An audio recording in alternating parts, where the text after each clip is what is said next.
Welcome. This is March 19th, 2025. Our guest tonight is a renowned remote viewer and transdimensional mapper, Birdie Jaworski. She's going to give us an eye-opening discussion on the New Jersey drones. So what these drones are, what they're doing, and what the government knows but isn't telling us. And Birdie will also dive into the fascinating world of psionics, the incredible intuitive abilities that allow certain individuals to perceive beyond the limits of ordinary senses. So welcome, Birdie. Glad to have you back again. Thank you, Brian. Thank you. Okay, everybody, welcome. Welcome to our joint meetup event. This is going to be a super fun meetup. This is a joint meetup between Albuquerque UFO UAP explorations and preparing for ET contact, which is in Vancouver and headed by Brian Rue, who just gave that lovely introduction. Thank you, Brian. And Brian and I have done a number of these meetups together, and they're always a lot of fun. This is kind of a fun time for us to hang out, talk with each other, and I'm in the spotlight, so you guys can throw whatever questions that you like at me. And to start off the discussion tonight, I picked the topics of drones and psionics. So the New Jersey drones, we'll start with them. Back in November, all kinds of strange things started being seen in the skies above New Jersey in the United States. Because I know we have people from all over the world here tonight.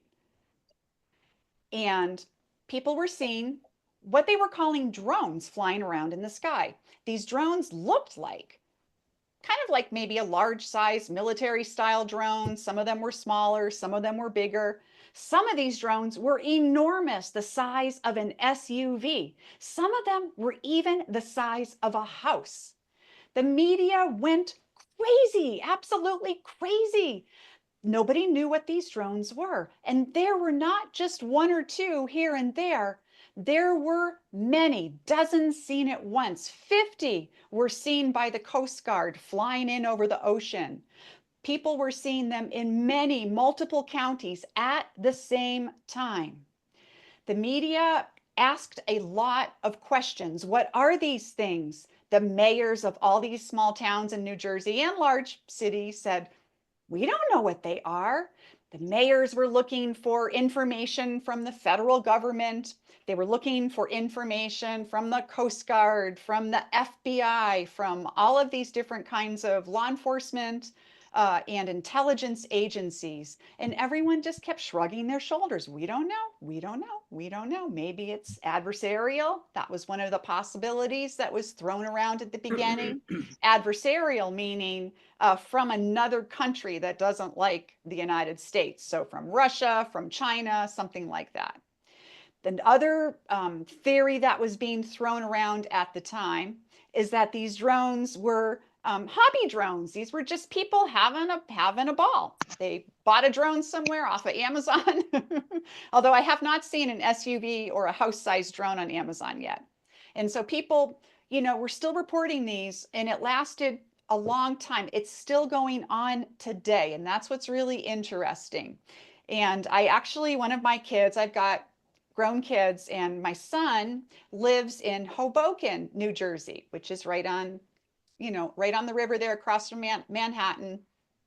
And he has seen the drones. And he has taken photographs of the drones. And of course, it's hard to photograph lights in the sky. Our cell phones are not really meant to, they're not designed to capture nighttime objects that are maybe far away and, that have a luminescence or what have you. So everyone's drone pictures out there. And we've all seen a lot of this footage over the months. The footage may be a little fuzzy. Some footage is better than others. Some of these drones, you can tell that there's a structure to them. And some of them do look like perhaps a military style drone. Well, the government was not forthcoming with information whatsoever, just did not say at all what these might or might not be. And in fact, at the different press conferences in the end of the Biden administration, the whole thing was, well, we don't know what they are. We have no idea. We're looking into it. People are looking into it. but they were cautioning the public not to be worried. There doesn't seem to be anything distressing here. There's nothing to be afraid of, but we don't know what they are. And then recently, after President Trump went into office, his press secretary came out and made a statement that these were some military drones, some hobby drones, but these were known entities. Whereas just weeks before, even the Federal Aviation Administration had said that they didn't know what these things were. Now, people are still seeing these drones every single night in New Jersey and in some neighboring states. They're also seeing them in other areas of the world. At the same time that the New Jersey drone situation started, there was a huge amount of activity, drone activity seen around military bases in the UK. So this is not an isolated phenomenon. And if you look back years, they're seeing these kinds of drones and this unusual behavior in the sky has been seen over numerous military bases, over numerous cities, and people still don't have an adequate explanation for what these are. So back in in November, in early December, end of November, early December, I ended up doing some transdimensional mapping, which is my method of remote viewing, sessions on these drones. Actually, it was one session that I did over 3 days. And the task I was given, and so for all of you that are new to remote viewing is a process where you're able to access information from anytime, any place, anywhere, using only the power of your mind. And it was developed in the military in the 20 years prior to 1995 when it was declassified. The program was called the Stargate program. And the Stargate program was a collection of scientists, natural psychics, quite famous ones, including renowned psychic Ingo Swann, and a bunch of soldiers. And what they did was they developed these methods where the soldiers were trained to become psychic spies, and they did. And they learned a series of protocols, and they were able to gather intelligence from miles away, from across the world. They went behind adversary lines and were able to collect intelligence. And there are a lot of great stories and documentaries and books written about and by all of these different military remote viewers. Some are who are still active today. They train people, they talk about remote viewing. And once it was declassified in 95, that's when I got involved. I heard about it, and so I've been doing this for 30 years. I've got a big history in remote viewing, and I've developed my own method that I call transdimensional mapping, which is what I'm teaching today. I mean, not literally today, but these days.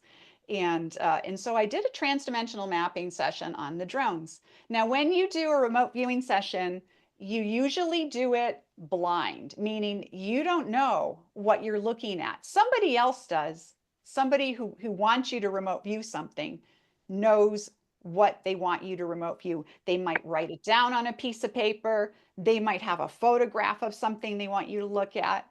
And all they will do is write down random numbers on that piece of paper, and they'll give you just the random numbers.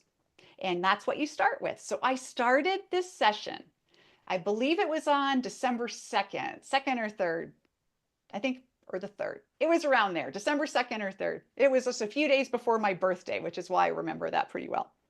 And I started with just the random numbers. I did not know what I was going to be looking at. And I spent, a little over an hour the first day. And what I described were these strange lights in the sky. And these lights were shifting and morphing. They could mimic the objects around them. They were mimicking aircraft. They were mimicking military drones that I described in the sky.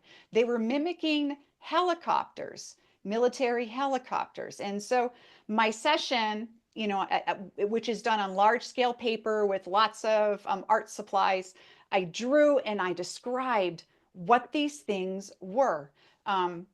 I don't know, halfway through the first day, I realized I was looking at this drone situation because the New Jersey coast, I drew the coastline and some of the buildings, and I had been following the drone story on the news, so I knew what it was just from the data that was coming through. There were a lot of clues there. When you're a remote viewer, you are a detective. At least you should approach it like a detective, finding little clues, little pieces, building up your narrative. So I knew that the drones were in the sky with military things that were observing these drones, and I'm putting it in quotation marks now because it ended up that these weren't actually drones. These were some kind of non-human intelligence. In other words, they were UFOs, for lack of a better word, UAPs, UFOs, but not like your flying saucer types or your big, huge triangle Phoenix lights types. These were very unusual. I hadn't experienced them before, and I have a huge background in looking at all this stuff through remote viewing. So this was something novel, something new that I hadn't experienced. And the energy around these drones, these objects, was very unusual. It was sentient. And it felt a little bit like artificial intelligence to me. I have looked at a lot of artificial intelligence things, both contemporary and in the future, and it had that flavor to it, but it wasn't like artificial intelligence that I'd ever looked at. So I think that the nature of whatever this non-human intelligence is it has a component that uses some kind of a algorithm or calculation, or there's some kind of processing involved by whatever these are. They seem to be connected to each other like a collective, like if you think of in Star Trek, the Borg, kind of like that, but not malevolent like the Borg. I did not get a sense that these things were harmful in any way. In fact, they seem to be concerned with humanity or concerned with what we're doing to this planet and on this planet, and it's like they saw us as being a part of this planet, not as individuals, not even as human beings as a collective, but rather as being a literally a part of this planet, a living creatures that spring from the earth and are connected to the earth.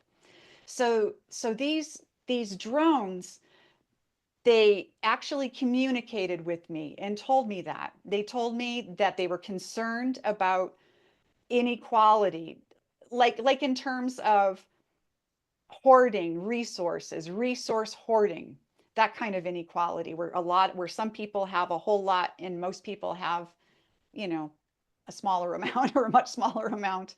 That was of a concern about weaponry and war and how we treat each other. They were very concerned, and they were collecting all this information about us. So they're flying over New Jersey, and I got the sense that this was the beginning of something that was going to slowly roll out and be something much larger in time. Not immediately. This is not something that's going to happen immediately. I'm not talking about a huge flyover, this month or next month, but something intended to start waking us up for what might happen in the future, that they could see their sense of the now was so different than our sense of the now. And that was one super interesting thing that came out of these sessions that I did, where like we experience time in these little microseconds, right? One moment right now, and now it's another moment, now it's another moment. But their moments are huge, very broad. So they could see like your whole life, whoever you are out there, your life, they would see your whole life perhaps as just a moment to them. So they had a different sense of or experience of what we perceive to be time, and that includes past and future. So they were talking and seeing what's happening in the future. They were also very concerned, or not concerned, but interested in our solar cycle. Right now, we're in a solar maximum. Our sun has been spitting out solar flares off and on over the past months. because we're in this solar cycle, we're in the maximum where the sun sends out flares, and some of these flares can be destructive. And there was the sense that they were watching and monitoring that situation. Now, the other thing that I looked at when I did this session over 3 days, I spent one of the days looking at the military, or the government's, I'll say, response to what these drones are doing. And the military has they're completely, they know exactly what's going on, but they don't understand what these things are or where even they come from. It was a conundrum to them, at least back in early December when I did that first 3-part session. And by the way, all of those are on my YouTube channel, no rivets. You can watch me do the whole thing in my pajamas, because I generally remote view at 2 in the morning. It's my favorite time of the day, and that's when I wake up. So I get up, get a cup of coffee, put on my robe, sit down and do a session. So you can watch those live sessions. And I talk out loud the whole time. You can see me drawing and writing. I speak out loud what I'm thinking, the words I'm putting down. It's an interesting process. So the government, ended up drawing what I suspect I drew the Pentagon, or it represents like the seat of the military and defense and intelligence. So I drew a 5-sided building, and it had layers, levels that went underground, like the Pentagon does. And there was one main guy who was in charge of this drone exploration, understanding what these things are. And he was working with another much younger man who was a scientist, also a military guy, but a scientist. And his specialty, he was a linguist. So he was somebody who could work on decoding things and understanding languages or speech patterns, or something really advanced with in that whole area, that whole field of study. And I got the idea that they had actually received a message, like a direct message from these drones. And the day before, when I looked at the military helicopter there, the helicopter pilot had also received a message, a telepathic message from these drones. But the people over at the Pentagon, they received a different kind of a message. It wasn't telepathic, but it was rather some kind of a series of frequencies, a pattern that they recognized was unusual, and it was emanating from these things. And they were trying to decode what this pattern meant. And that's why they had that really smart guy. And the guy was also super religious and having a very hard time with this subject matter because of his religious belief system. So that was the first set of drone sessions that I did on this whole situation. So back in early December, I knew these things were non-human, absolutely no question. And the fact that it's still going on and the military has not been able to take these things down, I think it's really clear that we're dealing with something that's extraordinary. And just yesterday, I posted another session. Now, I did this, I don't know, some weeks ago now, but I just posted it yesterday. And it's a session on where do they go during the day? It was another blind session. Someone gave that to me because they were curious. Say, okay, everybody, we talk about these remote viewing the drones, or we're looking at the drones. Everyone's seen them at night. But where do they go during the day? Are they disappearing? Are they going into the water? That was another thing that I had described in my first set of sessions, what they were coming in and out of the water. And there seemed to be some kind of a base or a connection point. I guess connection point is a better way of saying that, in the water. And so I had just assumed that at nighttime they were flying back over the ocean and zoop, going down into the water. But that's not what my session ended up showing. They are still over the skies of New Jersey or wherever they are during the day. They're still there. You just can't see them. They have this energy field around them that acts like a mirror, and it can reflect everything around them. It's kind of like, I guess you could call it a cloaking device of some sort. I'm not sure that it's like literally a mirror, but it feels like it has those kinds of properties. In other words, reflection, refraction, that kind of thing. They're still there, and they're still moving around and collecting data, processing data, sending it to the whole collective, getting new instructions, and then moving along. So the session I posted yesterday on YouTube is pretty interesting, a little different. And so that's everything that I know about these crazy drones. And so that's, one of the big things that's come out in the world of ufology. Now, we've also had another huge thing come out in the world of ufology over the past couple of months, and that's this whole new term called psionics. It sounds super sci-fi. It really just means, the definition as described by UAP whistleblower Jake Barber. He was the one that first started talking about psionics, and he was interviewed by Ross Coulthart and a number of other people at this point.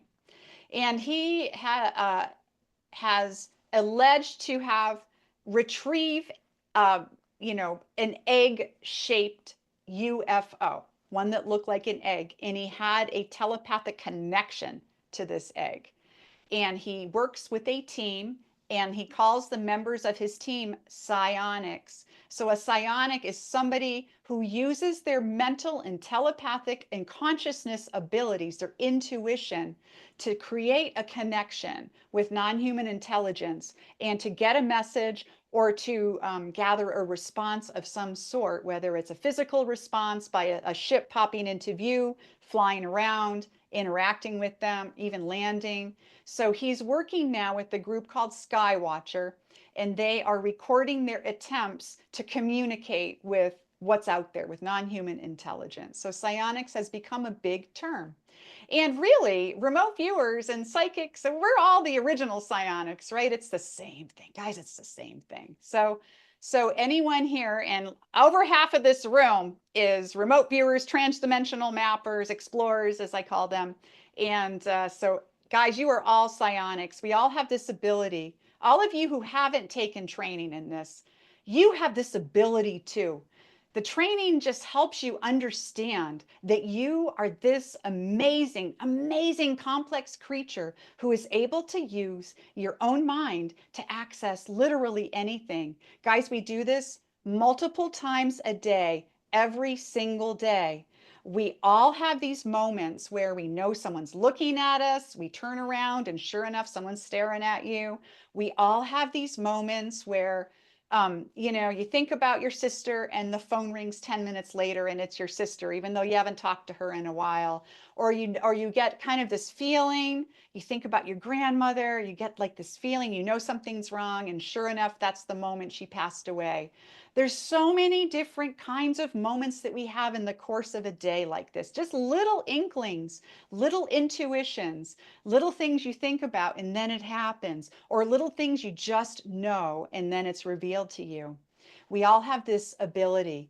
And if you take training in any form of remote viewing, they all work, you will be able to figure out how to work with your own mind and explore the entire universe. There are no secrets out there. You can discover anything, absolutely anything. One of the tasks, blind tasks, so my students did not know what I was giving them, but I did give to one class the biggest secret in the world.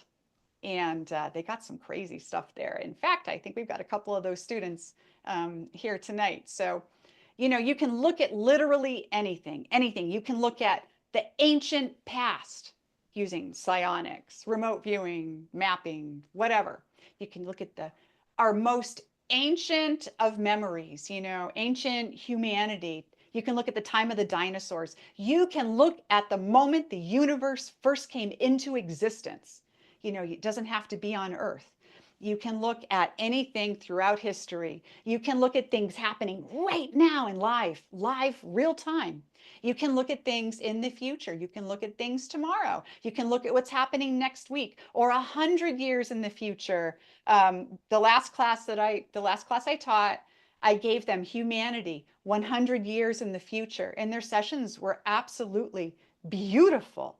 And in fact, they made a lot of us cry. They were so beautiful. It showed us that humanity makes it. And the sessions talked about all of these hurdles that we overcome and the people that we were destined to be, you know, we actually become over time. And we do have open contact by then too. So you can look at things millions of years in the future. And it doesn't have to be just stuff related to Earth. You can look at anything on the furthest side of the galaxy. You can look at the most ancient civilization in this universe. And it doesn't even have to be this universe. You can look at other universes. You can look at different dimensions or different realities. It's incredible what you can access using only the power of your mind. So I've been rambling on a bit now, so let's open it up to our meetup now and let's have some fun discussions. So you can ask me absolutely anything about drones, about psionics, about things that I have remote viewed, advice for remote viewing. Oh, but before we do that, I just realized there was something I wanted to share with you guys because this just kind of came out.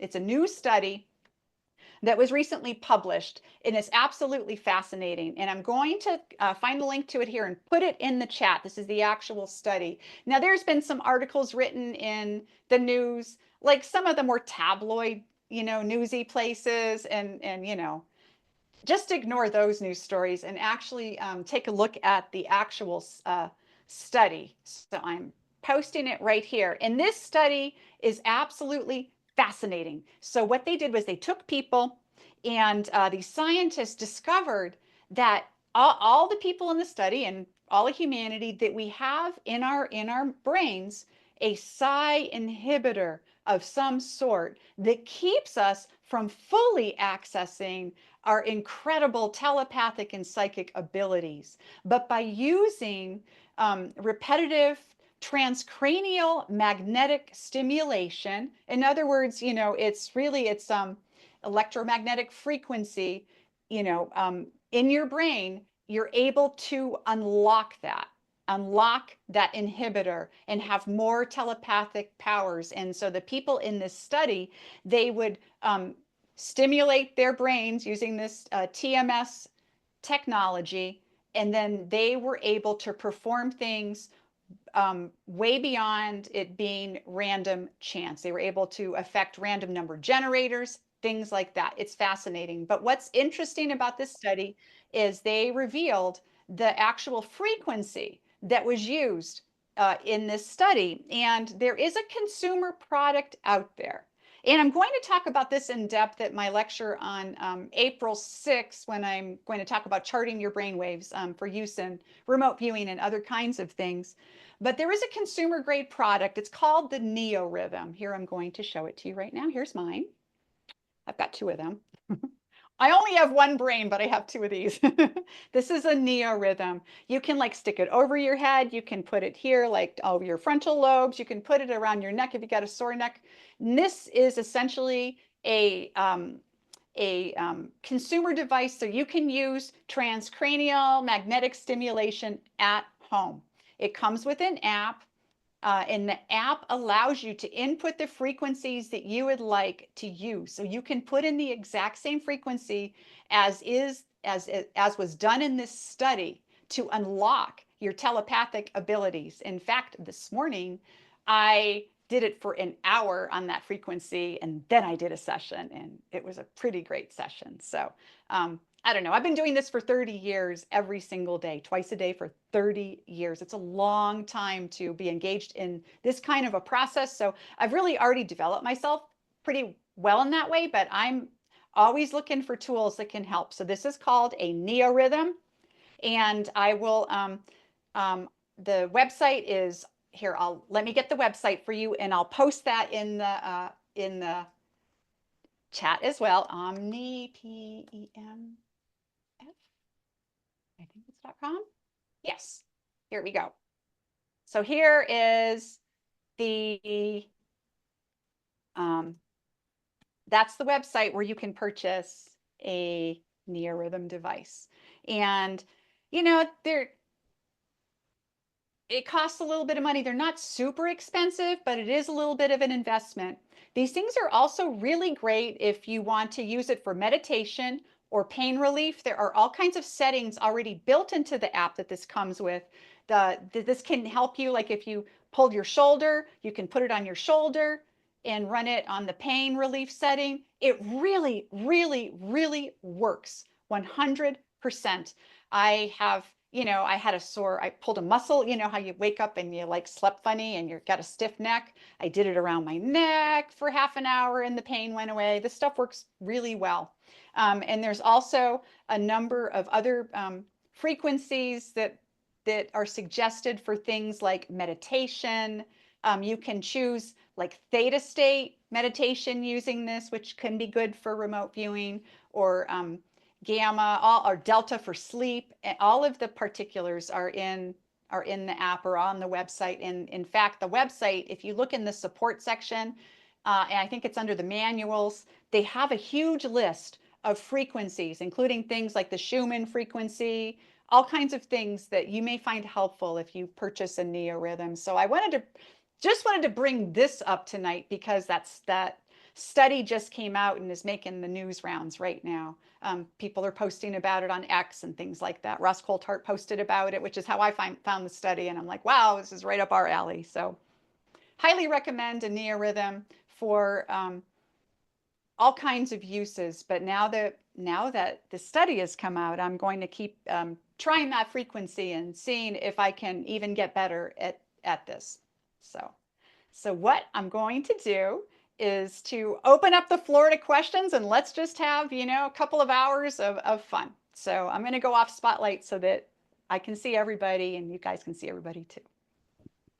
And people can use the react feature at the bottom and raise hand. The first one we have is sustainable still waters. So you can ask the first question. All right, sustainable still waters, bring it on. Hi, I totally know about all the things you're talking about. My uncle used to teach the remote viewing program in Area 51 for 7.5 years. And from everything you're talking about, this we have to understand that because we're multidimensional quantum beings that have basically monads of 144 different souls, and all that information as a collective that is constantly connecting with us. But because of fluoride, chlorine, and things, our pineal glands, like you said, we have to use something to break the calcium shell from the pineal and pituitary glands in order to open up to the quantum multidimensional facets of our soul matrix. And on top of all of that, there's also now Rife machines, which you can connect to ionic foot tubs, and you can open up your pineal, your brain activity, anything you want to do in your body, including boosting psychic abilities, can be done with your feet and the Epsom salt water. And then you dial the Rife frequency that you want to interact with. And they're only like $150. I own a Rife machine at home, and you can do it through pure frequency. But it's something about putting your feet in warm water and having that tingling. And when you're done, it pulls out all the heavy metals from each of your organs. And whichever organ is the most toxic, that color will actually come out through the water. And as the okay, do you have a question for me? Sustainable still yes, water? I was wondering. Yes, I was wondering if connecting basically with the ETs and everything else, are you like, when you look at a place, are you receiving like the symbols and the codes and everything else? Like when I see a UFO or a UAP, even if it's a holographic projection, it always comes with these beams of light, which are holographic, that create it. And then these beams of light have all of these different symbols that go to the atomic structure of the object that's floating in the sky. I was wondering if you've seen that or had any experience with that. I know my uncle talked about it a lot when he was in Area 51, and remote viewers were not only looking for objects and getting information, but they were also writing down the different codes to find out which, if it was Pleiadian, Syrian, Arcturian, whatever race was interacting with them at that time, the codes would usually show that up. Do you do that as well? Well, you know what? You can get all kinds of interesting information through remote viewing. You can get, symbols and numbers and messages and words. But one thing that's really interesting to me about any kind of non-human intelligence, whatever it is, whether it's an ET or it's some other kind of a being out there, is we tend to anthropomorphize all of these different kinds of beings, right? You know, we put a human face on everything. We can't help it. This is who we are. So we tend to look at it through our own human perspective and assign values that maybe don't actually exist there. So I think that it's really important for anyone who does this kind of work to think about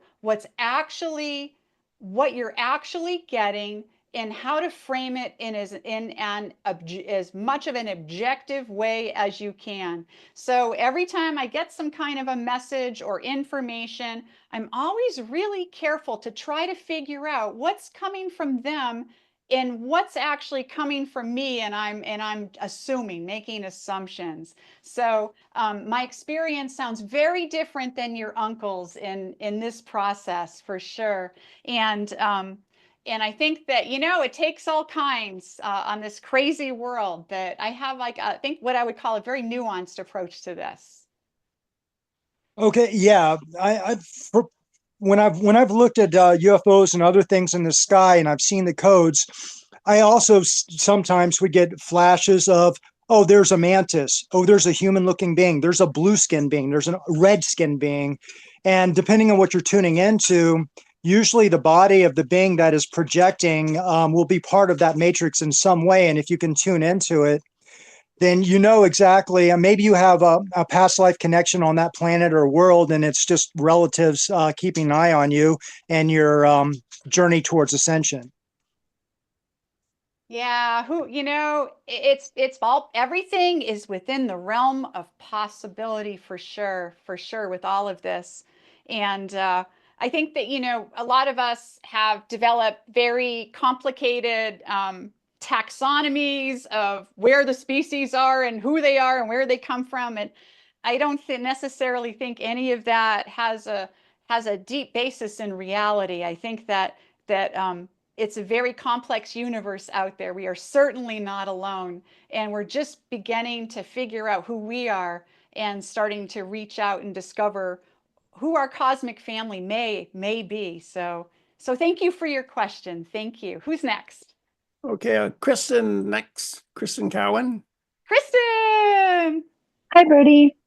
Hi. Can you hear me okay? You sound great. Hi, can you hear me okay? Okay. Yes. So I am wanting to ask two questions, if it's okay. Absolutely. The first one, have you ever mapped anything that was related to the egg UFO? And then my second question, you mentioned that the drones had like an AI feel, but it wasn't AI. And then I also heard you say that about the Tic Tac. And so I was just wondering if there was more relationship there, or if it was just that one thing. Yeah, I've actually done a couple of sessions on the Jake Barber encounter with the egg, and I will be posting that on my YouTube sometime fairly soon. It actually came out, it ended up being really an emotional couple of sessions for me. But then he had a very emotional event when he connected with the egg. I think that the eggs are clearly sentient, and this is one thing that I have seen over and over with a lot of these different craft out there, the Tic Tacs, the drones, and the egg. They come across to me feeling AI like, and I think it's because it's a sentient machine of some sort. Machine isn't probably the right word. They don't have like gears or wires or all the things we associate with machines. But to me, you know, this is like what I was saying, how we tend to anthropomorphize things, or how we tend to have our own human ideas about things. And so it's so hard for me to find the right language. The right language just simply doesn't exist for what these things actually are. So there is, so there isn't like a direct relationship, I do not think, between the Tic Tac and the drones. I think those are two entirely different things. I don't think that they even spring from the same non-human intelligence, but they do have that similar flavor because they are an object that is sentient, but it is an object or a thing, you know. It seems to be like in the Tic Tac, it is an object. Now the drones, they have this elemental, I kept calling it elemental too, like an elemental consciousness. It wasn't, I would say that the Tic Tacs have a slightly more advanced feel to them than the drones. The drones almost feel like, in a way, like mechanical fairies or something. I don't know. It's really hard to describe. It's really unusual sensation. So, I'm not sure that even answers your question because I can't even answer it myself. Well, it's fascinating. I think it helps, and I can't wait to see the barber map. Well, thank you, Birdie. Yeah. I'll make sure everybody knows when I post that. And then I just want to point out, I've been getting tons of direct messages in the chat, and since I'm trying to really be fully engaged with everybody, I'm not going to be able to see those messages. So guys, if you have a question for me, raise your hand and ask, or if it's something that you need information from me about this or that, send me an email and I will get to you. Okay, send me an email or a text or something, or a Facebook or whatever. Okay, so I won't be able to manage the chat tonight. I'm sorry. I wish I could, but I need a clone. I definitely need a clone. Okay, next we got Faye Kelly and then Max Lopez. We got 5 people with their hands up. All right. Yeah. Hi, Birdie. Thank you so much. Hi, My Faye. question, Glad you're here. thank you. My question is, in any of your interactions or connections with the ETs, are there any kind of fun facts or fun things you can share with us? Oh man. Yeah, there's all kinds of crazy fun things. Some of them I have come across just some situations that were just so crazy. One of the funniest sessions I've actually ever done, and this was a chupacabra case. Now, chupacabra is one of these paranormal type beings. Perhaps it's an ET or an alien of some sort, or, you know, who knows what they are, right? But they're, you know, chupacabra means, you know, goat sucker. You know, they allegedly suck the blood out of different kinds of farm animals. They've been seen in South America. Not really something we've seen here in the United States. However, I used to live in Las Vegas, New Mexico, which is in northern New Mexico, not the big city of sin, Las Vegas in Nevada. This is a little tiny old wild western town in northeastern New Mexico. And I used to, I owned a newspaper there. This was during my 22 years of silence, but I was still remote viewing, but I lived up in the middle of nowhere. I was hiding out. And then one night, a whole bunch of people saw what I can only describe as a chupacabra. I did not see it, but a whole bunch of the townspeople did. And so in the newspaper, the next day, the newspaper had a huge story about it. And all of these guys, there was a bunch of these workers, they were like roofers, and they were sitting on a roof, drinking beer, end of the day, end of the workday, sitting on the roof, and the chupacabra jumped from roof to roof and ran right across the roof they had been working on and knocked over some of their beers.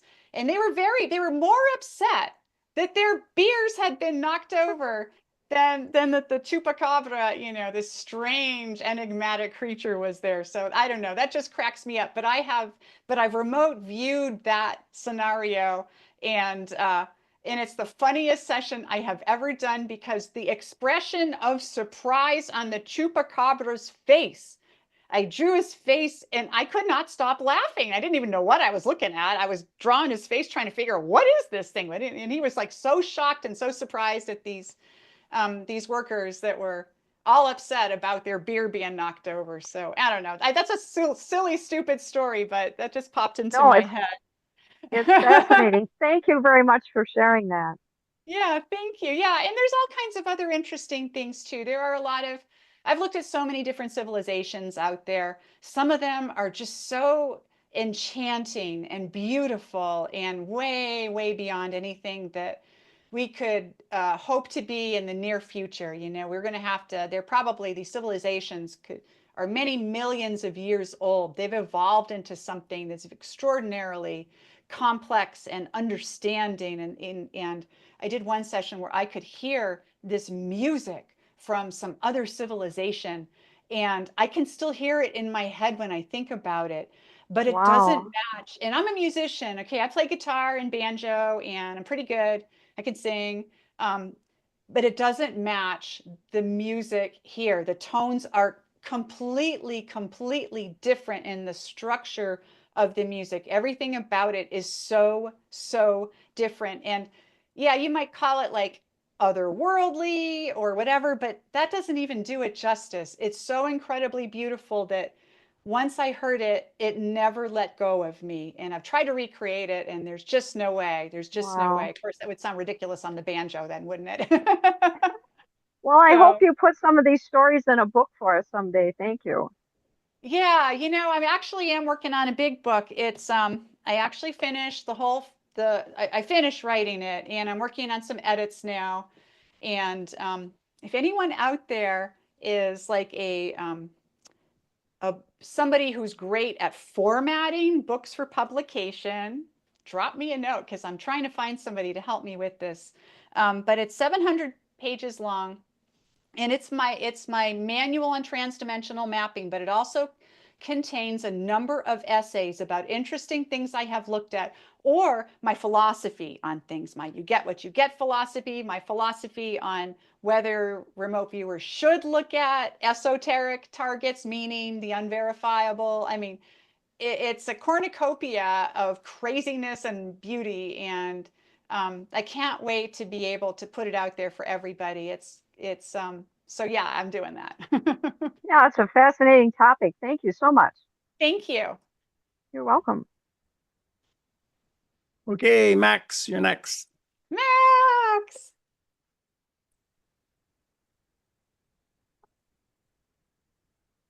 Oh, your sound's not working. You've unmuted yourself, but we can't hear you. It's a technical crisis here.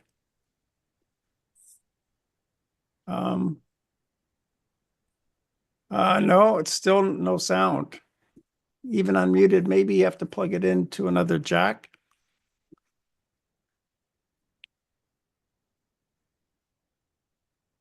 In showbiz, they say the show must go on.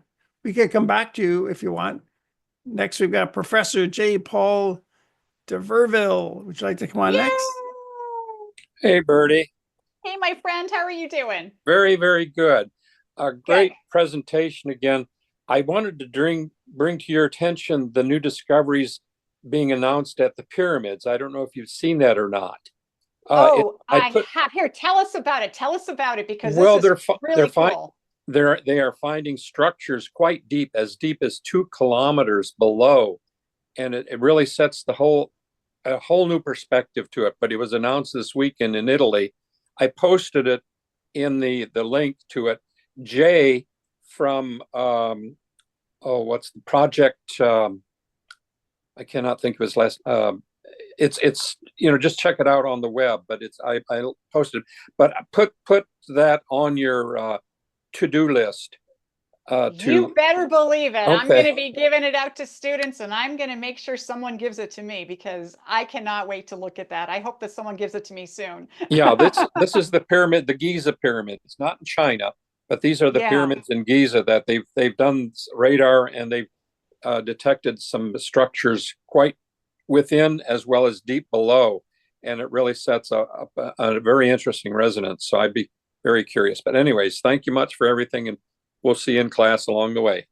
All right. Thank Okay. you I'm so glad you brought that up because that's like huge news, huge news. Thank you. Yes, yes. Thank you. Okay, next we've got Becky. Becky. Hi, Birdie. I was in your Hi. class in January, and you were saying that you've never seen the Hitchhiker effect. That's I just correct. saw your remote viewing of the Skinwalker Ranch, and it seems like maybe there's something there that you had never seen before. And I was wondering if you've had any strange experiences that might be hitchhiker-ish Nah, since I did then. that one some months ago. I video I have got over 10,000 videos of my sessions because I've been videoing every single session for over 10 years and a little bit longer than that. And then of course I've been doing 2 sessions a day for 26 years or something. Um, but I video everything. So I've been going through my archive and pulling out interesting ones. So the Skinwalker Ranch one, I did that some time ago, and I haven't experienced a hitchhiker effect at all. Now I know that some people feel that that happens to them. And for those of you that don't know what that is, the hitchhiker effect is say you go to Skinwalker Ranch or you have an encounter someplace else, later on, you might find yourself being visited by orbs or entities or who knows what. So hitchhiker meaning it hitches a ride along with you and follows you home. And that is something that some remote viewers are very concerned about. They feel that even if you just remote view something, you might experience the hitchhiker effect and it might attach itself to you in some way and then start bothering you down the road. But in 30 years, and I have looked at honestly, and this is probably a completely true statement, I am willing to bet actual money that I have remote viewed more UFO and esoteric stuff than anybody else on the planet over 30 years. It's my big passion. And I've never once experienced a hitchhiker effect. And I am also a UFO experiencer. My first experience that I remember was when I was 7 years old. And I've talked about that, here and there on podcasts and in these meetups. And then I've had, other experiences, but I've never had the hitchhiker effect. And I don't know why I do not have this effect. And all the students that I've taught, and I've taught hundreds and thousands of people over the years. I was a prolific trainer back in the day, 25, 30 years ago. And nobody's ever reported the hitchhiker effect to me of anyone that I've ever trained. So I don't know what exactly is happening with this hitchhiker effect. I I am not at all saying that I don't believe people that say that they've experienced this. That's not at all what I'm saying. I believe people honestly are reporting what they're experiencing. But to me, what I wonder is if the hitchhiker effect is actually, the more that you do this stuff, that you work in this whole area, this whole arena, the more that you expand your consciousness, your psychic awareness, the aperture tends to just, the aperture gets larger and larger. And I find myself having psychic experiences just like constantly now because this is like become who I am from just this body of practice that I've engaged in. And I kind of wonder if that's what's happening with others, that they've just become more aware of things that were already there. So it's not like something followed them home. They just all of a sudden are able to notice things that are already there. I don't know. Now, Skinwalker Ranch, I think, could be an exception in some way, and there probably are other locations like that around the world. Yeah, I posted a Skinwalker Ranch session. Was that today or yesterday, I think, on YouTube. And it was a really interesting session. It kind of creeped me out, to be quite honest. I live I live in New Mexico. Skinwalker Ranch is in Utah. It's not that long a road trip. I've thought about driving up there and seeing if I could see anything. I never have had the chance to do it. And right now I can tell you, I will not do it after that session because it was creepy. I did not get that the brunt of what was happening there was ET related. So it wasn't like your grays or reptilians or what have you, flying overhead and doing this and that. That is not at all what I experienced in this session. My experience was such that what's occurring at Skinwalker Ranch is this really interesting manifestation phenomenon. There's some kind of a vortex or an energy or something that's very ancient. I mean, the Native Americans there have reported stuff for many, many generations.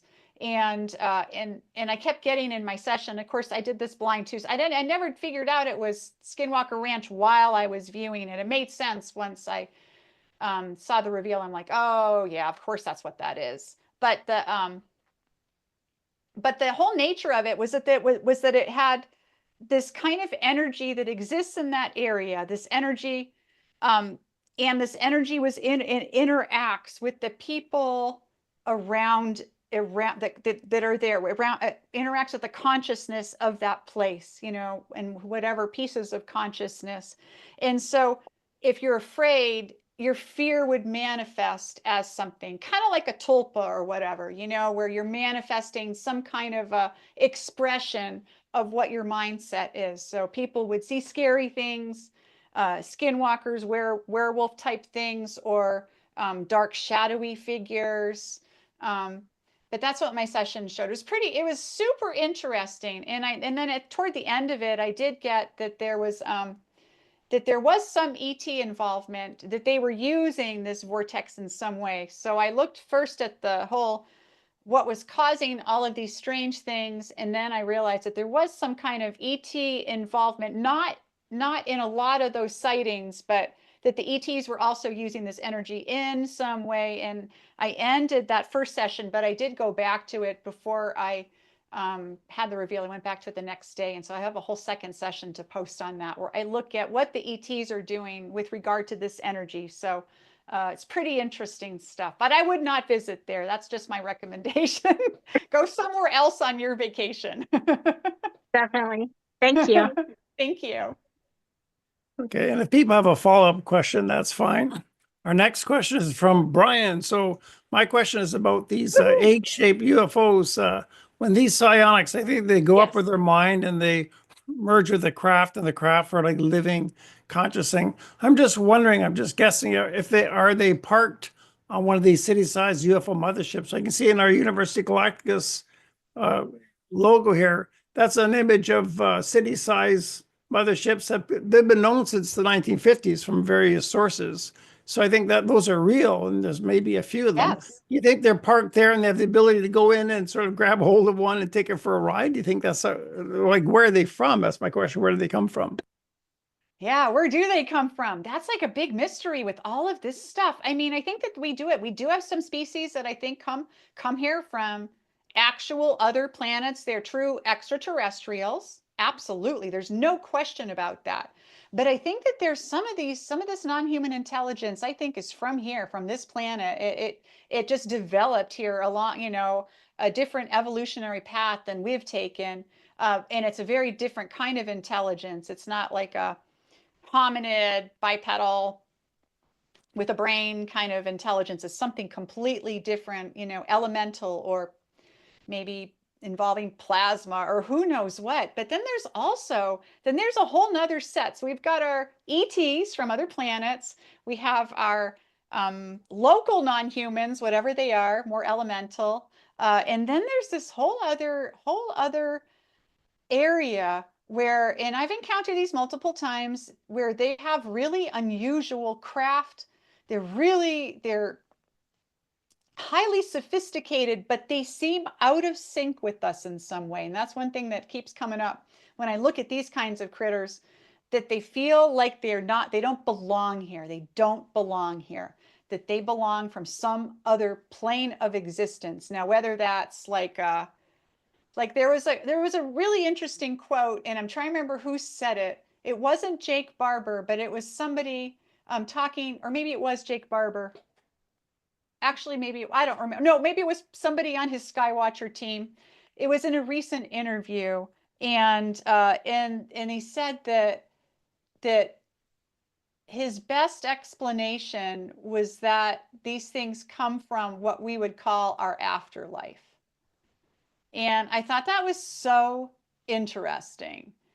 You know, if you think about like near-death experiences and things like that, you know, when we pass on after this earthly existence, and you know, there's a huge body of evidence for that we have another existence beyond this, that we're not just simply you know, we don't simply just fizzle out when our body dies, that there's part of us seems to go on. And all these different accounts, you know, there aren't that many accounts. There are a number, but there aren't that many accounts of people, you know, going toward the light or whatever and seeing ETs. It just doesn't, it's just not part of whatever that pattern is. Although some people have reported something like that, but that's unusual, more unusual. But the afterlife, looking at that is one of those interesting things. And it's possible that whatever that plane of existence, it's possible that they're coming in from that. It could absolutely be other dimensions, other universes, parallel universes, who knows? I once did a session on, and I know I'm all over the place here. Sorry, Brian. It's just, you're just reminding me of so many things. I once did a session where I looked to see if and this one was front loaded, meaning I knew what I was looking at when I started the session. And I don't do a lot of those, but I do some because I'm very experienced. So I know what the data feels like. And so this is just anecdotal. This isn't, I would never like publish a paper on this, but I did a session. I wanted to look and see if there were parallel universes, if there was another Birdie in some other universe, and what was she doing? What was she like? Was she doing this kind of crazy psychic stuff, or did she become something else? Did she stick to beekeeping, or was she a writer? What was she? And it ended up being a really freaky session because I had a conversation with myself or the other me or whatever. And I decided I would never do that again, never look at that again, because it felt too real in some way. It was really weird. So anyway. Wow. Yeah, when you mentioned afterlife, I guess that I would think of, he's probably referring to like higher realms. But with these egg-shaped UFOs, I think of them, imagine just not being alone on their own, but they're probably part of a larger conglomerate. That's why I wonder if they're parked in a mothership, or like you said, they could be in another realm of some kind. Yeah, I think that they are. I think that the egg-shaped ones definitely are part of a fleet, I'll call it. Kind of like the Tic Tacs. Like I did a session on the Tic Tacs, and there's a little in the, okay, so when I looked at the eggs, I think that the eggs, okay, the drones in the Tic Tacs are not related. The drones in the eggs are not related. The eggs in the Tic Tacs, I think that they're related. I truly do. I think that they come from the same place, that they're similar, that there's something there that's connected. Cousins, I don't know, cousins, or maybe, you know, maybe from the same society or something. I do think that the eggs and the Tic Tacs are related in some way. They feel very, very, very, very similar. They have this like frequency that I can feel in my body, and it's the same frequency for both. And the Tic Tacs, I did this big session on the Tic Tacs. I did it, actually, I did it live in front of one of my classes. I think it was in October. I taught a class, a 5-day in-person class in October. And I told the students, I'm like, okay, I'm going to go for a long walk, and you can send somebody with me, and you guys all get together, and you're going to pick something for me to do for you. You know, I'll do a demonstration. You guys pick it. And they sent a chaperone off to make sure I wasn't listening. And we went way outside the building and way, you know, half a mile away, whatever. I came back and they gave me the random numbers, and they gave me the Commander David Fravor and his encounter with the Tic Tac, you know, the famous Tic Tac case. And there's an excerpt from that. It's only like 7 or 8 minutes on YouTube. And I figured out it was the Tic Tac just like 3 minutes in, because that thing, it was just like really obvious. It has like, you know, It's a Tic Tac and it has those little feet on it. So I knew what it was when I drew that. I'm like, oh, you guys gave me the Tic Tac. But the session really went on for close to an hour. And I didn't post the whole session because I got some really personal details about Commander Fravor that came out in the session. I thought, I do not want this guy suing me for saying these things. So I thought I could not. Plus there was some other stuff in there too. I was a little worried to put in public. Anyway, so but people in my Mapping Maverick student development site, they have access to the full video, so they can tell you it's pretty interesting. But the Tic Tacs, there's definitely a base or a mothership type thing in the water, under the water, and the Tic Tacs they go into the water and they fit into it. It has these like depressions, each one is Tic Tac shaped, and they boop, boop, boop, boop, boop, boop, boop, go around in a big circle, and there's layers, and there's so many of them, and it's like a Tic Tac factory. They're manufacturing more and more, like an assembly line, a Tic Tac assembly line under that water. It was super interesting. I was fixated on it. And what was interesting was all of the sea life was attracted to this. Like, I was describing what the sharks were thinking and what the other sea life was thinking because they were mesmerized by what was going on under the water. And so I think, Brian, that it's the same thing with the eggs. I think that they likely that they have a whole thing like that going on too. They may even be the same kind of a thing, slightly different shape. So I think they're super related. Thank you. That's amazing, Birdie. Thanks. Yeah. And next, Max has got his mic working again. All right, Max. Got it figured out. Can you hear me? Yay. Great, great. Good to see you, Birdie, and everyone Good else. to see you too. Yeah, I hope to make it to one of the in-person meetups. Yeah, Max, you got to come on Saturday. We're having a live band at Lala. Live band. Oh my gosh, I'll have to be Live there. band, 2:00 at Lala. They're going to be playing UFO songs. Oh my gosh. Oh my gosh. You convinced me. Okay, good. I'm wondering if you remote viewed or if you just have any personal thoughts about the location of New Jersey in particular that NHI may be interested in for some reason, maybe the geography or the military installations there. What do you think it might be? I think that it has to do more with the ocean there than anything on the land.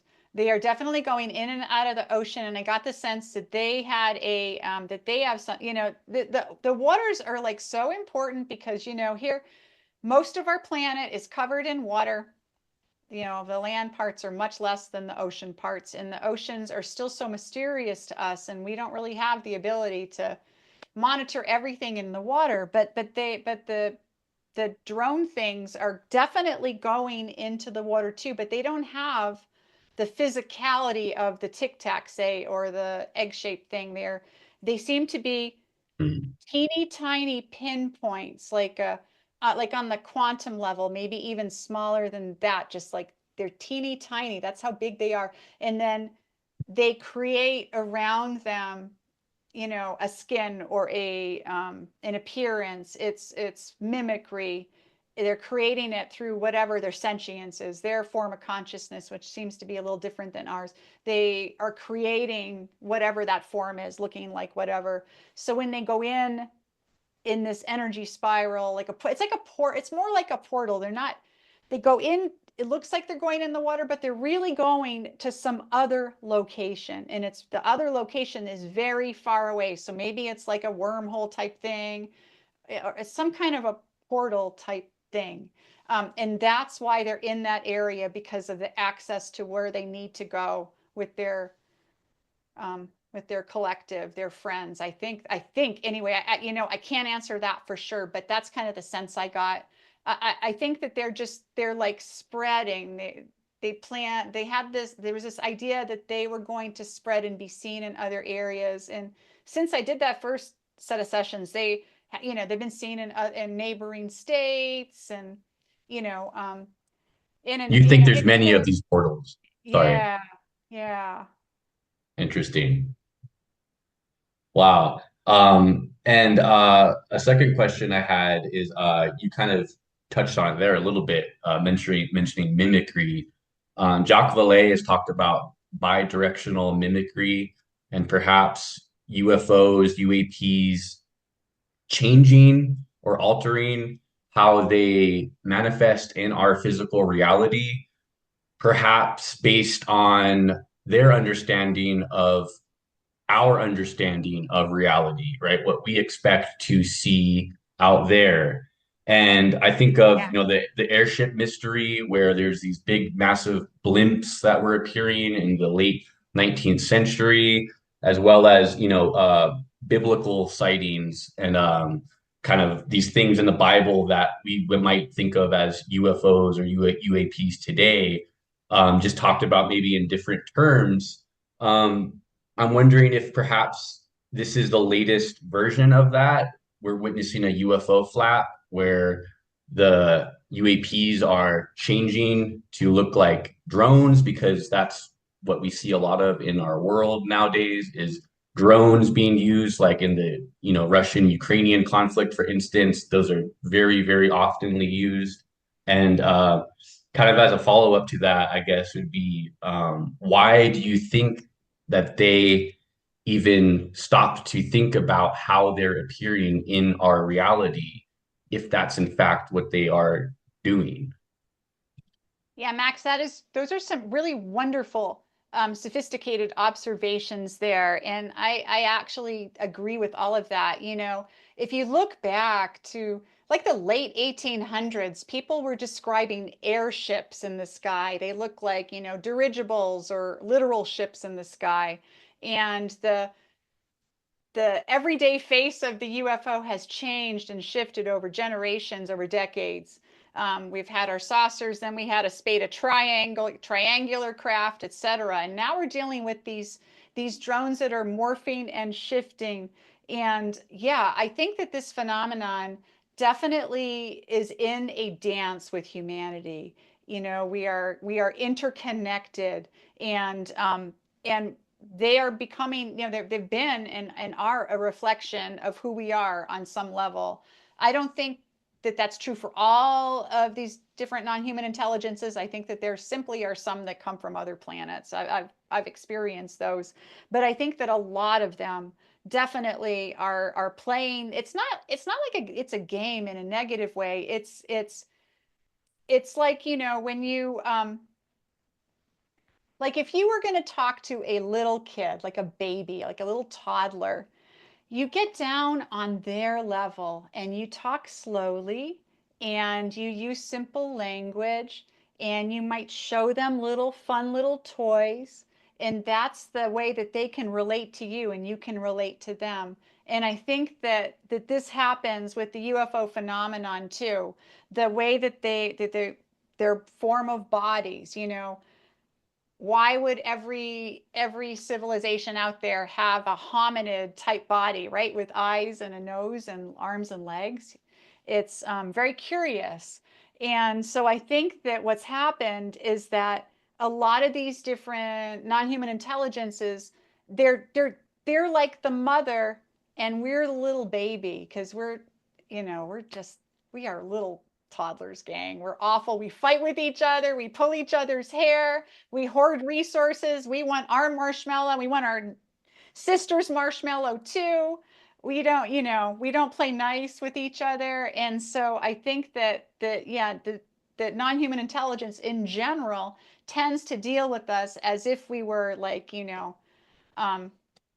like we're little pets, or we're infants, or and I think that they do show themselves in ways that we would understand or at least think about. And the drones are a really good example. They're mimicking what's up there right now, or it's like a reflection of the things that they're concerned about us warmongering, resource hoarding, artificial intelligence, all these kinds of things that we're wrestling with, because I believe that humanity is at this enormous crossroads right now, more than any other time that I've experienced. And, I'm 60 years old. I'm no spring chicken. So, when right now we're dealing with we're giving our lives over to technology in so many ways that it is terrifying to me. It's absolutely terrifying. When I was a little kid, now I sound like, get off my lawn. I sound like one of them, but no, seriously, gang, seriously. When I was a little kid, we would run around the neighborhood. We weren't on our cell phones all day long. We didn't have iPads. Now I've got a 10-year-old granddaughter, and, you know, I swear she came out of the womb with an iPad, right? You know, I mean, this is how parents are parenting today, because this is just what you do.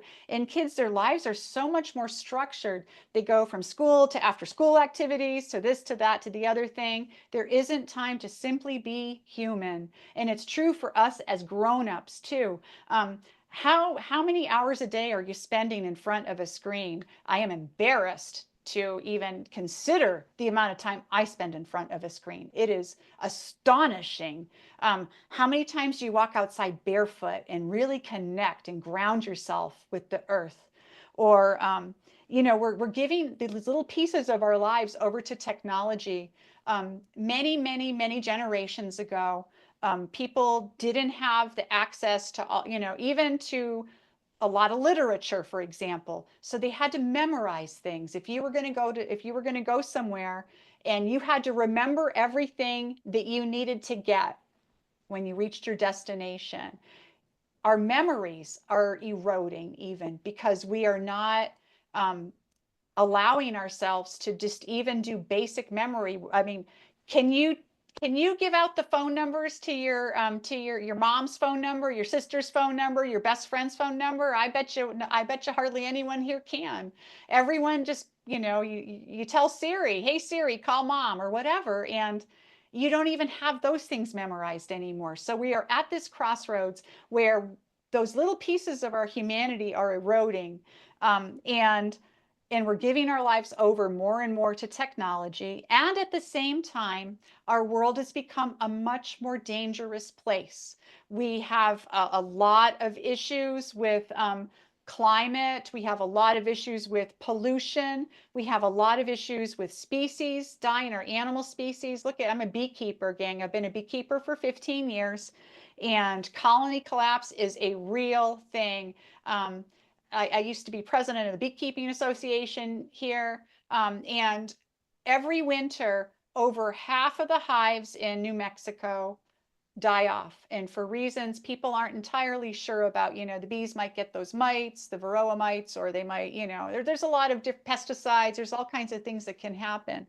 So we're dealing with a lot of catastrophes, and also this nuclear proliferation, and we're getting closer and closer. You know, the nuclear clock is like, they keep moving it to almost midnight, which is, you know, when we self-destruct. So we're in this self-destructive, horrible cycle where we're giving over ourselves to technology, but we haven't quite reached the tipping point yet. We still have the ability. We're still at a point right now where we can right the ship. We can turn things around. And I believe that we are seeing this happen in real time with this expression of consciousness, and more people working in areas of consciousness and talking about it, and learning about it. You know, 30 years ago, when I first got into remote viewing, it was considered as fringe can be. Like, seriously fringe. Nobody took it seriously. It was, you know, people made fun of it in my real life. But now, today, it is not nearly as fringe. Now we have a lot of scientists who are saying that these are real abilities. We have this big study that just came out, right? And so we have a chance to really have a huge human revolution right now. We are at that point. We are at this crossroads. And I think that that's why sightings have picked up. I think that all these entities out there, non-human, ET, whatever they are, all in concert, I think that they are fascinated with us, and they want to see what we do. Are we going to blow ourselves up, or are we going to finally step over that threshold and become a true galactic citizen? You know, I don't know. Anyway, Max, you got me on a rant there, so thank you.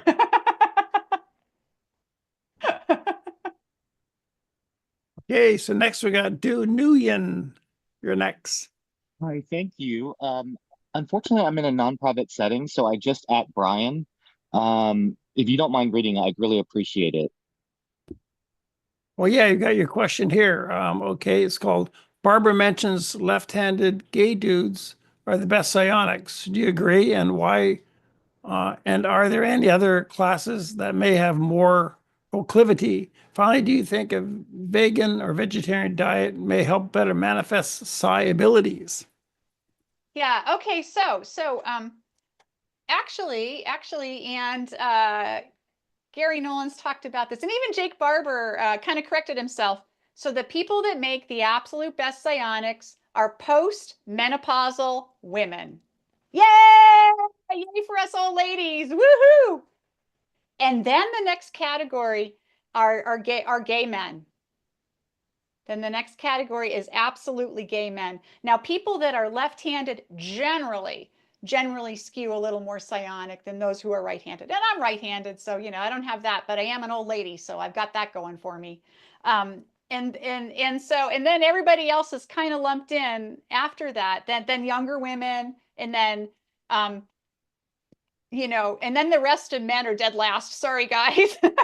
But this is truly a function of the hemispheres of the brain and maturity. And there's a lot of different things that go into it. But the hemispheres of the brain are a big part of psionics. And I highly encourage everyone to read the work, or at least watch some podcasts with Ian McGilchrist, who is one of the most brilliant scientists on our planet today. And he is probably the biggest researcher in how the hemispheres of the brain work and don't work together. And his work has been highly, highly influential in everything that I do. I'm a big, huge fan. And so like, if you look at just generally men, okay, generally straight men, they have most of them are more left-brained than right-brained. And most women are more right-brained than left-brained. Now, there's always a percentage that's one way or the other. And usually gay men are a little more, they're more right-brained than left-brained. So that I believe is where all that comes, where that springs from. And I think us older women, we've just gotten to the point where we don't give a crap anymore, and we're just willing to do whatever, because we've raised our children, we've had to keep the households going, we've had to do all these things, and so we get to this kind of crone status, and we're just willing to let it all go. I speak from experience. Thank So you. And yeah, yeah. Also, okay, and talks there's about another vegetarian. okay. What was the other part to the question? I know there was more. Yeah, the vegetarian or vegan diet, does that help better yeah, manifest the psi abilities? you know what? I don't know, and that's a really good question. I know that some people feel that could be the case. I actually was a vegetarian for some years, and then I became a vegan for some years, and now I'm an omnivore again.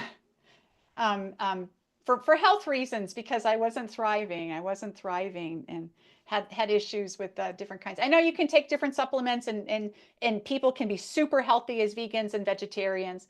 I think that it may also have to do with your ancestry. I think a lot of this may also have to do with your ancestry and where your parents and grandparents and everything going back came from. But I do think that there could be, there definitely seem to be, if you think about categories of people, there certainly are some cultures that are more open to this stuff, like Native American cultures, who have a different basis of spirituality than those in the Western world. And I think that, that there's different cultures like that, and different belief systems that allow you to express yourself in these ways, and not be afraid. So I think that that's another thing that's a consideration. So there you go. Thank you so much. Questions. I appreciate it. Thank you. Okay, I'm a vegetarian in between meals because I'm so spiritual. So next, we've got Jim next. Your turn. Thank you, Brian. Birdie, I attended your remote viewing workshop that was online a couple of weeks ago. And great. I also read your book. intentions. So I want It's to a start crazy out. book. Yeah, and I'm looking forward to your next book. And I just want to start out by expressing gratitude for all that you share with all of us. So thank you so much. Thank you. My question is about using psionics in attempts to contact NHI. Yes. I know that you work with Ubiquity University, and I'm Yes. currently auditing a course with Ubiquity University called The Great Books. And the book we're reading right now is Abduction by John Mack. So, Oh, great book. there's kind of, I don't want to call it a conflict, but it is kind of two different sides between using our abilities to try to reach out to NHI. And then on the other hand, there is the trauma that some of these experiencers have experienced when in contact with NHI. And I just wanted to get your comments on the use of psionics to try to reach out to NHI. Because you were saying earlier about how we're like toddlers compared with the rest of the universe. And I almost wonder if it's like a toddler putting his name and address on the internet and saying, "Hi, my name is so-and-so. I live at such and such a place. And I would like nice strangers to come and visit me." And I'm wondering, just wanted to get your take on the whole thing. Yeah, I have part of what I teach is as part of my whole system of remote viewing, I do teach communication techniques, and with an emphasis on non-human intelligence communication. But I do talk about it in the class that you do have to take some care with that. Like I wouldn't necessarily contact um, like for example, the Skinwalker Ranch episode, the one I just posted. I didn't want to talk to the creature that was manifesting there on the session in front of me. I just said, nope, I'm out of here. I'm done. And so I think that you have to that you need to have like a strong sense of self and strong sense of boundaries. I do not think that anything can harm you. The thing is, what my view of consciousness and how all this works is that we're already all connected to absolutely everything. Everything resides inside of us and all around us, and we are connected with absolutely everything. And that's how, in some weird way, that science can't explain yet, that's why we're able to be able to have these connections, these telepathic connections. So I think that if you consider consciousness as this huge apple pie and you cut it up into pieces, I don't think that it makes sense to say you can have this piece or that piece, but you got to leave that piece alone. It's still the same pie. It's still part of that same consciousness field. So whatever intelligences are out there, they're still working around you and through you, and you're just focusing your attention on them for a moment in time, and maybe they focus their attention on you for a moment in time, but they can't hurt you. I mean, I've just never felt harmed in any way. So maybe I'm a bit of a Pollyanna, but I don't have a problem with it. Now, when I teach a class, I always on the last day we'll do an ET communication session, but I always give an ET that I know will have a positive, uplifting message, and there are a bunch of those out there. I wouldn't give somebody who's going to be cranky to my students, and so I'm all about the communication. I think that we're going to need to develop these skills going forward. I do believe at some point in the future, we're going to have an open contact situation, and we're going to need to be prepared. And some of us are going to have these skills. So I'm really into training people to do this and thinking about it. And I'm going to be teaching an advanced class in just ET communication, either later this year or early next year. So. Yeah, it's weird stuff, but it's really fun. And once you start to communicate with these different entities out there, you realize how non-scary it is, that they're way more advanced, most of them. You may be not, they may talk down to you, treat you like a kid, but it's still super intriguing. and sometimes the information can come really fast. It's like in my book, you read my book. So thought balls are like a good example. I call them thought balls. You know, you get like this encapsulated message, and it can take forever to decode what those thought balls mean. The thought balls I got years ago, when I had the gray dude encounters, I still haven't decoded them all. They're so complex, and I still work on them now and then. So there you go. Thank you so much. Yeah, thank you. Okay, Sandy, you're next. Yay, Sandy! All right, I'm unmuted. I, like Jim, am very grateful to you. So thank you. And Thank you. I feel like my life experiences have kind of prepared me for this time. So, you know, when we were in the January class, this is back to the topic of the Tic Tac. I kept getting like this sense that the Tic Tac and the whales knew each other, and that they actually could communicate. And I'm really curious what you picked up on whales. You know, they feel so ancient, like these ancient beings that have just evolved. And so I'm just curious what your sense of all of that is. Yeah, you know, yeah, it's like I was saying earlier that we do tend to anthropomorphize everything, and we tend to see ourselves at the top of the food chain on this planet. Mhm. And that's not necessarily true. Yeah, we have the weapons, we've got the computers, you know, we've got the uniforms, but we don't necessarily have the sense. Yeah, if you look Yeah. at whales, are a really great example. Mhm. There are a number of incredibly beautiful creatures. The octopus. Yes, exactly. Holy cow, the octopus, way smarter than we are. Yeah. Way smarter. Mhm.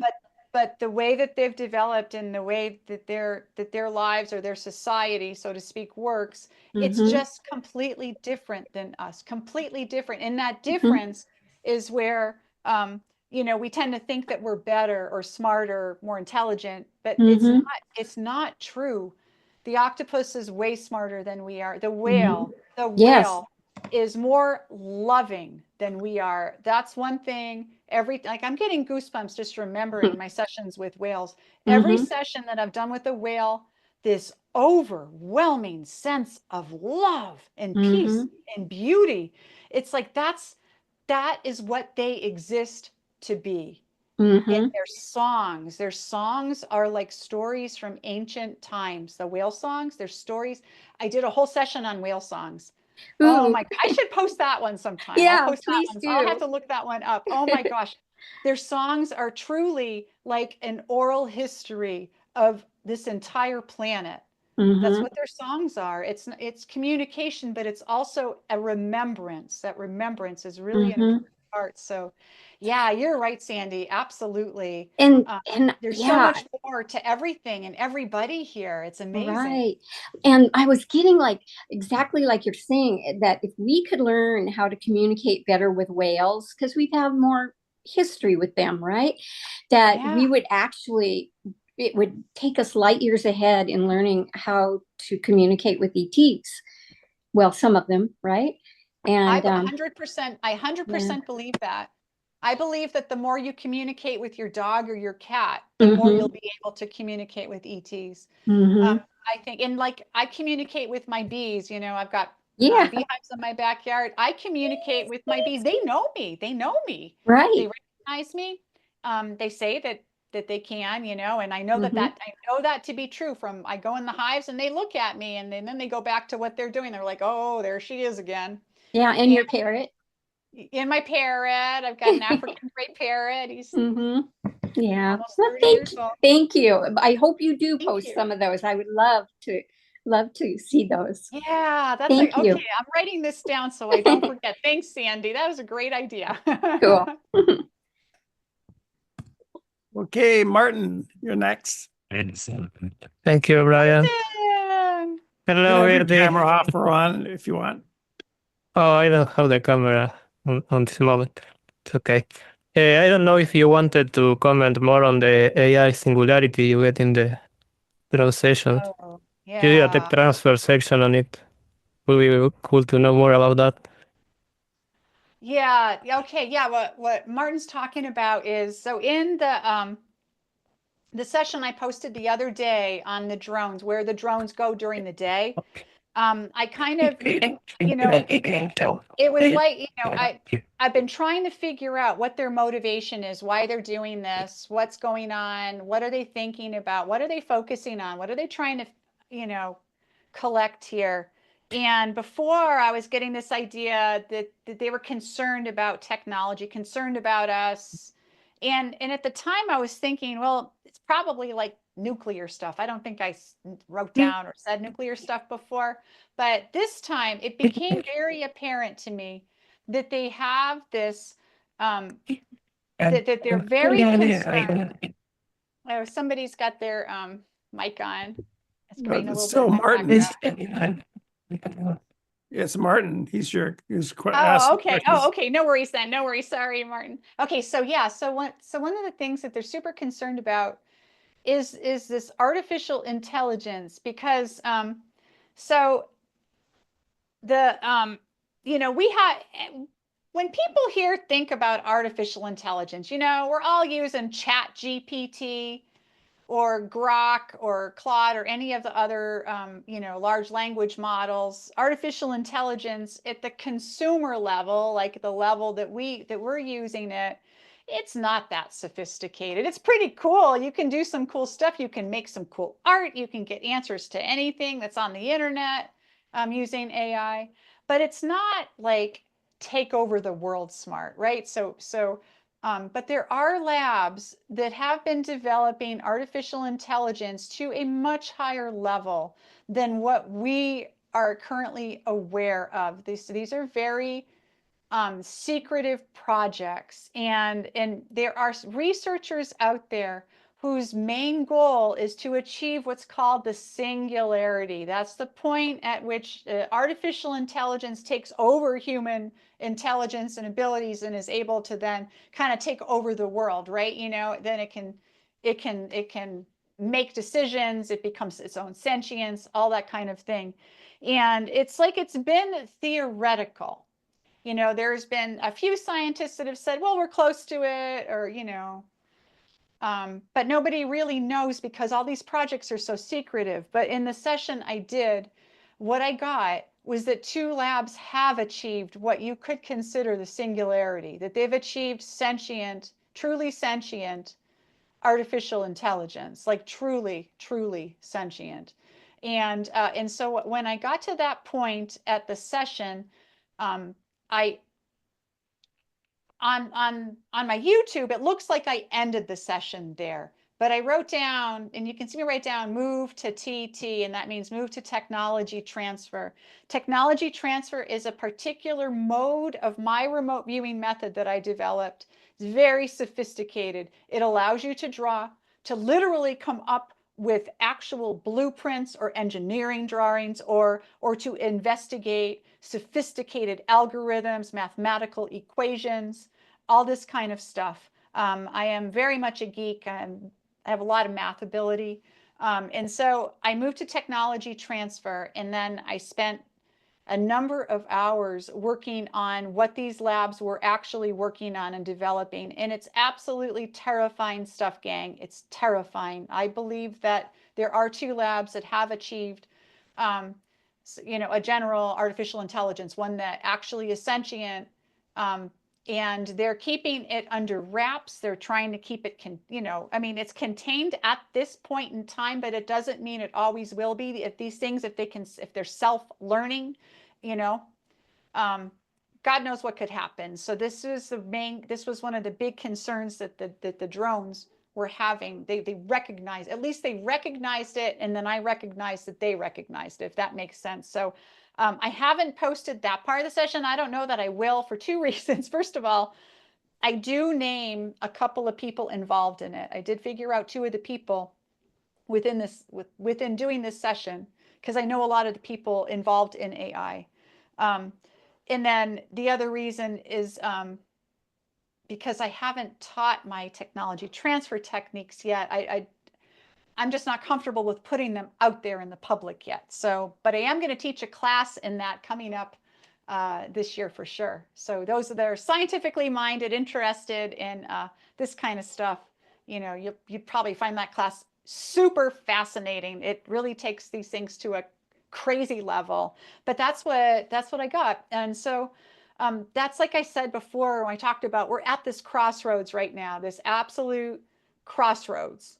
And we have an opportunity to look at ourselves with a lot of love and care and concern and say, hey, we have to stop and get off this merry-go-round, and we have to start thinking about humanity in a different kind of way. It doesn't mean we have to throw all technology out of the window and become like hunters and gatherers or anything like that. But it means we have to be a little more circumspect about what we're giving over in our own agency. You know, right now there's a lot going on in the world politically. There's a lot of just really crazy stuff happening, and I think that that's why all these sightings are happening, and why there's been an escalation. We're in the middle of a flap right now for sure. That's the old term, a flap. But anyway, there you go. That's what I got in that was the AI stuff. So it was a great question, Martin. Thank you for asking it, because I should have said that Thank you. earlier. Okay, so next is Mike. Good to have you, Mike. Uh, Welcome. I'm sorry I missed half of this meeting, and while you were talking about was it? I forgot. Anyway, one thing I was talking about, some of these UFO they are coming down. They're talking about some of them. They are us from the future. That's what they were talking about. I'm not sure how much that is true, or how can we find out that's really they are from the future. Some of them. And the other thing you're talking about obviously you were talking about going in the water. Oh, that creature in the water. I forgot the name. I have so much going in my head. Sometimes I'll forget. Octopus. They're talking about it. This DNA does not match any beings on this planet. The DNA is totally different. Right. So they're talking about maybe it's not from this planet at all. And is another topic was other thing I was going to talk about, and it's about about AI coming over and taking over the jobs. Actually, our population is increasing rapidly. I remember back in 1976, our population was what 4.5 billion. Now it's about 9 billion, or maybe even more. And I'm not sure what people are gonna do, because that's gonna cause a lot of problem, because our system, the way it's designed, everybody has to work to start to make a living. And what's going to happen to our people? They're going to lose their job. And nobody talking about how fast the population is increasing. It's increasing every 10 years, approximately about 1 billion. 1 billion every 10 years is increasing our population, which is a lot. And I'm not sure why nobody is looking at that at all. And that's a big problem, because of with AI coming, taking over, it's going to be a lot worse than what we think it's going to be. Yeah, Mike, those are really great points. And so I just want to speak to a few of those things. First of all, humans in the future, humans from the future, time travelers. I do believe that this absolutely has happened.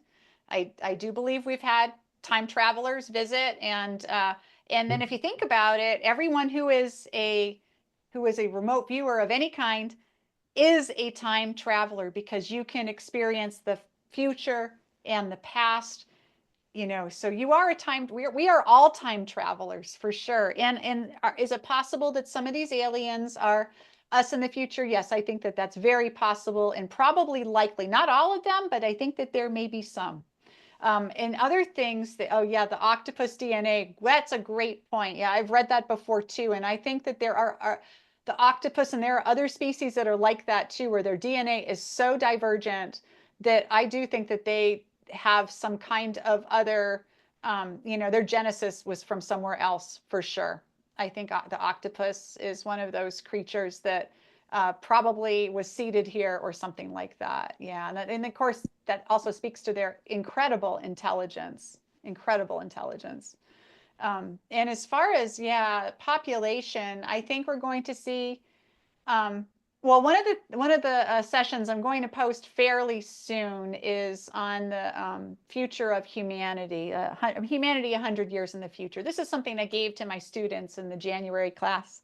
And they did amazing on it, but it was something that I looked at a couple years ago. And so I found my recording of that one, and I want to put that one up because I do a big, I realize I'm looking at the future, a far future. And so then I kind of go backwards step by step by step. So kind of a reverse thing.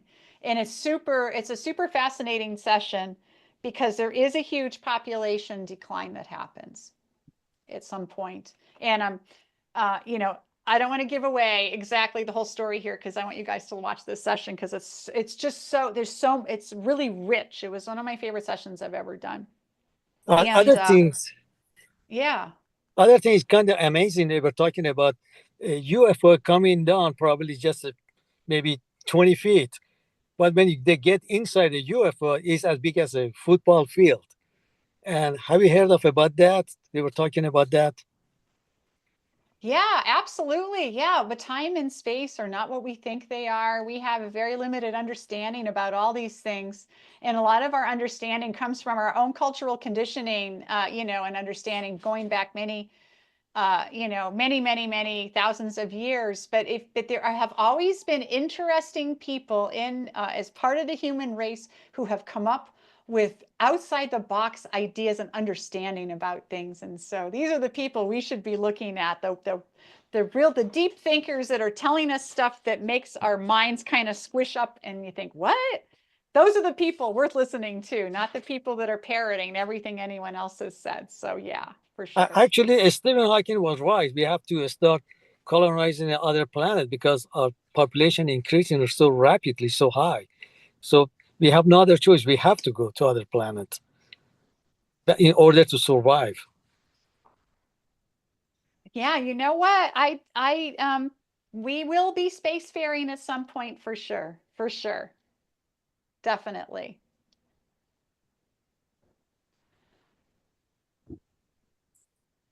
Okay, is that it, Mike? So next we got Julie. You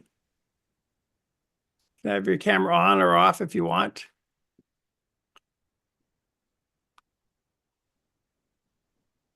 It was flickering there. Are you there, Julie?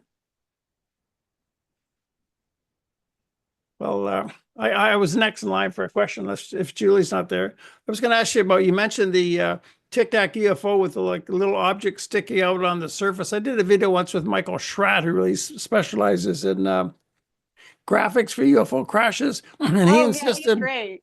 Yeah, he's very, very knowledgeable. He thought the Tic Tac UFO, the famous one, was actually man-made. He said because of the little appurtenance sticking out on it wasn't a genuine ET craft. I just wondered if you wanted to comment on that.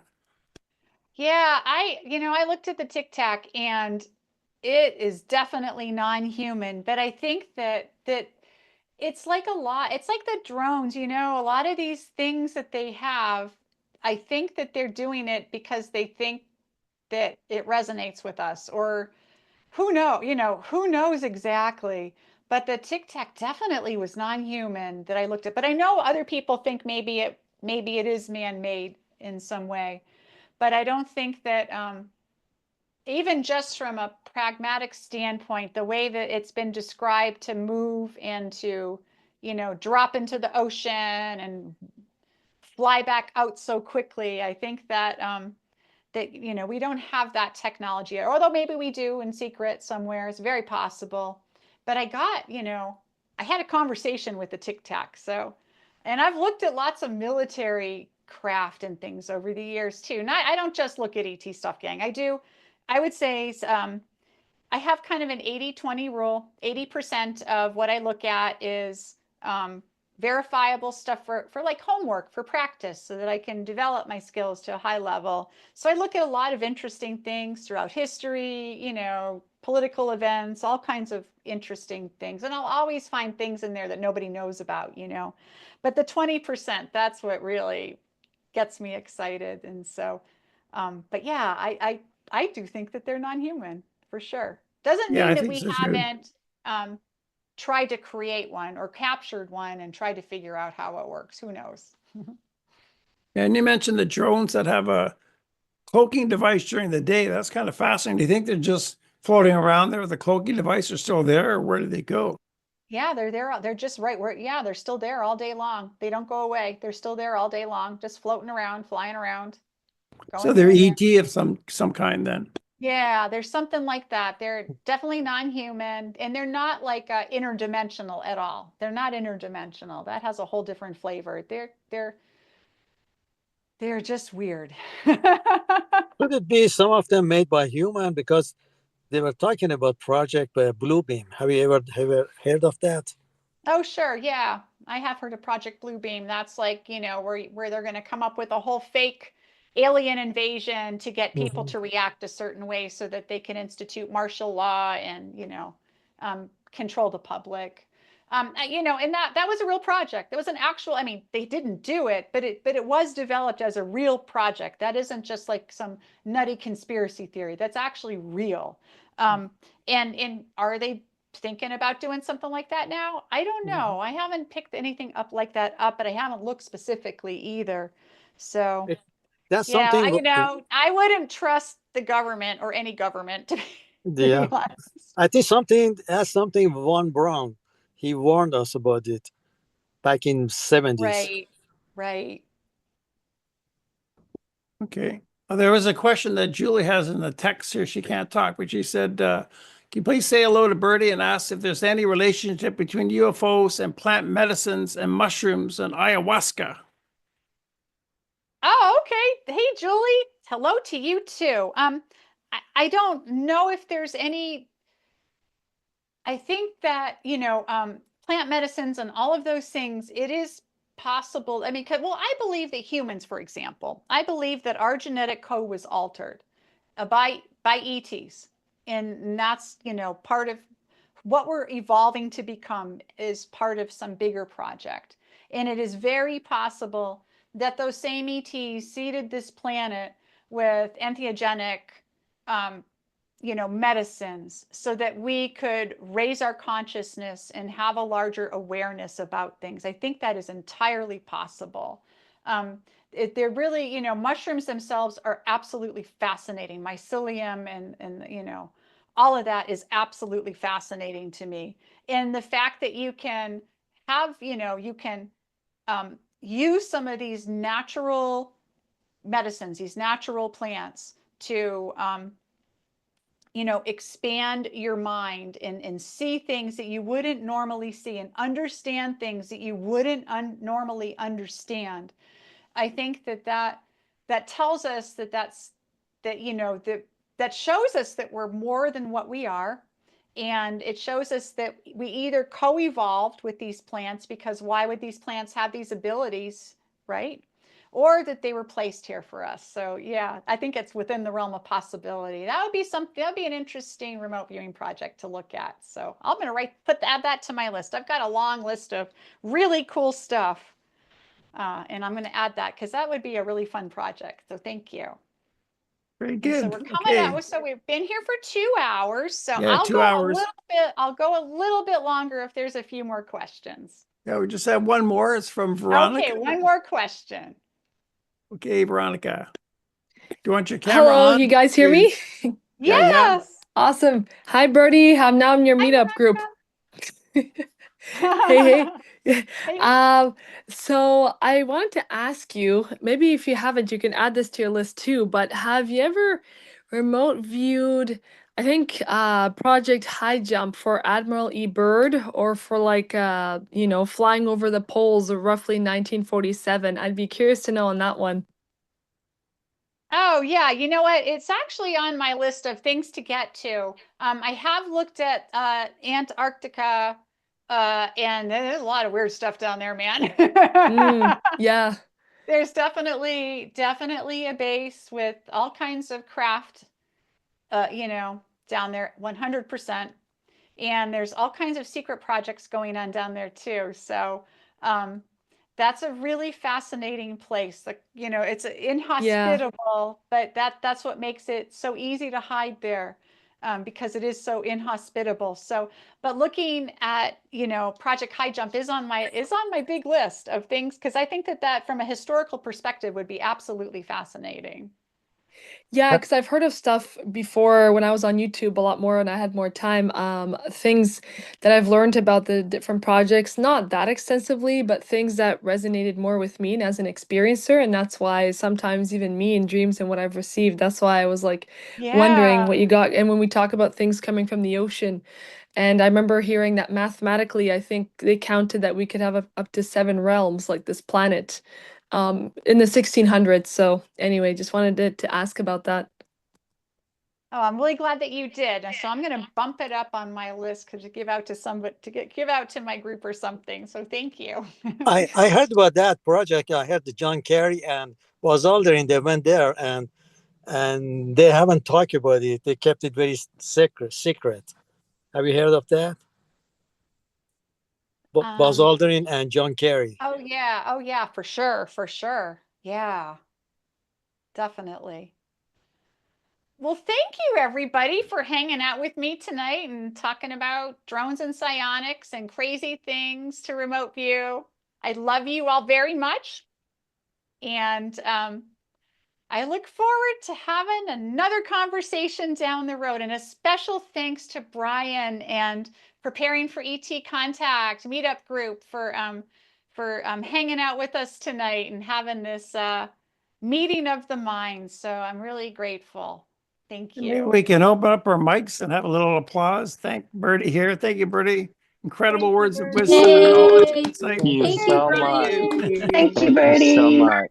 Thank you, Birdie. Thank you. Thank you. Thank you, Thank Birdie. you, everybody. Love you all. And check out my my YouTube, and you can watch all those crazy sessions. And I'll be posting lots more as we go along. Thank you, everyone. Oh, and if hey guys, on my YouTube, there is a free 4-hour workshop on how to do transdimensional mapping. It's called You Can Map Too.